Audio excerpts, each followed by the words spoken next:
भावांनो, हे कोल्हापूरकर आहे आणि इथं आता लढाई सुरू झालेली आहे. कोल्हापूरकर आता रस्त्यावर उतरलेले आहेत. आता पदयात्रा काढलेली आहे. अजून आम्ही खूप काही करू शकतो आमच्या माधुरीला आणण्यासाठी. जेव्हा विषय आमच्या कोल्हापूरचा असतोय तेव्हा आम्ही जात धर्म काय बघत नाही. माणुसकी म्हणून आम्ही एकत्र सर्व कोल्हापूरकर येतोय.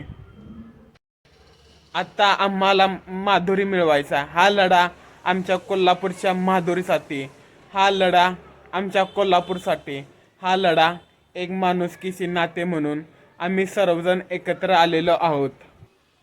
आम्हाला आमची माधुरी कागदपत्रावर नको आहे, तर हकीकतमध्ये कोल्हापूर शहरात नांदणी गावात त्या जैन मठामध्ये आमची माधुरी आम्हाला हवी आहे.